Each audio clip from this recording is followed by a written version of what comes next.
মানে সমস্ত গাছের জন্য খাবারের এটা, তাহলে ঘাটতি আর থাকলো না। সমস্ত রকম পুষ্টিগুণ এর মধ্যে আছে।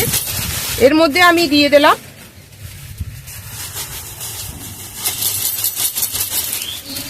তার মধ্যে আমার যে আগে যে কম্পোস্টটা রাখলাম সেই কম্পোস্টটা দিয়ে দিলাম। তাতে কি হবে যে এটা ডিকম্পোজ হতে তাড়াতাড়ি সাহায্য করবে।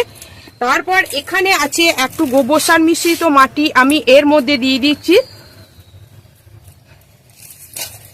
তার মধ্যে দেখুন বন্ধুরা, এখানে আছে নিম পাতা, ডাল, নিম পাতা, এইগুলো দিয়ে দিচ্ছি। তাহলে পোকামাকড়ে উৎপাতও হবে না, কিছুই হবে না। এখানে চাইলে আপনারা হলুদ গুঁড়ো দিতে পারেন, কোকোপিট দিতে পারেন।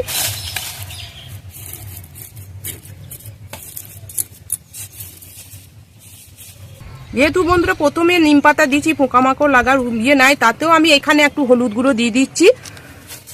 তারপর এইখানে আমি দেবো এই বাগানের এই যে গোবর সার মিশ্রিত মাটি